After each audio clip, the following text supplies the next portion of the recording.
Hello guys, आज हम पढ़ेंगे 11वीं राजनीति विज्ञान का जो टॉपिक है संविधान में अधिकार। तो हम सीधा सीधा चलते हैं, संविधान क्या होता है। तो संविधान नियमों और कानूनों का दस्तावेज, नियमों और कानूनों का दस्तावेज क्या कहलाता है? संविधान कहलाता है। तो हम देखते हैं कि संविधान में अधिकार, तो सबसे पहले हम जानते हैं अधिकार का अर्थ।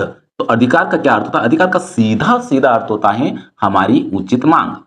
हमारी उचित मांग क्या कहलाती है? हमारा अधिकार कहलाती है। तो अब देखते हैं कि भारतीय संविधान द्वारा नागरिकों को कितने अधिकार दिए गए। तो भारतीय संविधान द्वारा नागरिकों को 6 मूल अधिकार दिए गए हैं। कितने? 6 मूल अधिकार दिए गए हैं, जिनका अगर वर्णन की बात करें संविधान में, तो संविधान के भाग 4, संविधान के भाग 4 में नागरिकों के मूल अधिकारों का वर्णन है। और अगर अनुच्छेद की अगर बात किया जाए, अनुच्छेद, तो अनुच्छेद 12 से लगाकर 35 तक मूल अधिकारों का वर्णन है। अब हम देखते हैं कि कौन कौन से मूल अधिकार हैं, जो 6 मूल अधिकार हैं। तो नंबर 1 पे अगर देखते हैं, यहां पर अपन नंबर 1 देखते हैं समता का अधिकार, समता का अधिकार। और नंबर 2 पे अपन देखते हैं स्वतंत्रता का अधिकार।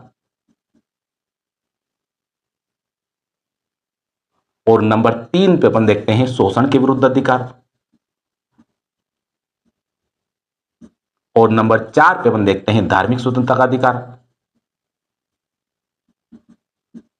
और नंबर 5 पे अपन देखते हैं शिक्षा व संस्कृति का अधिकार, शिक्षा व संस्कृति का अधिकार। और नंबर 6 पे अपन देखते हैं संवैधानिक उपचारों का अधिकार, संवैधानिक उपचारों का अधिकार। तो ये हमारे नागरिकों के 6 मूल अधिकार हैं। तो हम ये देखते हैं कि जो 6 मूल अधिकार हैं वो कौन से अनुच्छेद में कौन सा मूल अधिकार है। तो समता का मूल अधिकार जो है वो अनुच्छेद 14 से लगाकर 18, यानी अनुच्छेद 14 से 18 तक देखेंगे तो वहां पर समता के अधिकार के बारे में आपको वर्णन मिलेगा। इसका स्वतंत्रता का अधिकार, तो यहां पर देंगे अनुच्छेद 19 से लगाकर 22 तक। और शोषण के विरुद्ध अधिकार अनुच्छेद 23 से लगाकर 24। और धार्मिक स्वतंत्रता का अधिकार अनुच्छेद 25 से लगाकर 28। और शिक्षा व संस्कृति का अधिकार अनुच्छेद 29 और 30। और जो संवैधानिक उपचारों का अधिकार है ये अनुच्छेद 32 में इसका वर्णन है। यहां मैं आपको बता दूं कि यहां पर जो अनुच्छेद 31 जो छूटा है, यह हमारा जब भारतीय संविधान लागू हुआ था तब भारतीय नागरिकों को 7 मूल अधिकार थे। यानी अनुच्छेद 31 पे जो अधिकार था वह था संपत्ति का अधिकार,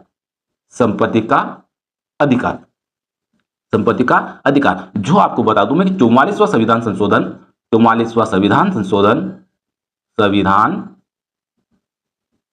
संशोधन 1978, जो कि संविधान संशोधन 1978 में हुआ और संपत्ति के अधिकार को मूल अधिकारों की श्रेणी से हटा दिया गया। तो आज जो ये संपत्ति का अधिकार है यह कानूनी अधिकार है। कौन सा अधिकार है?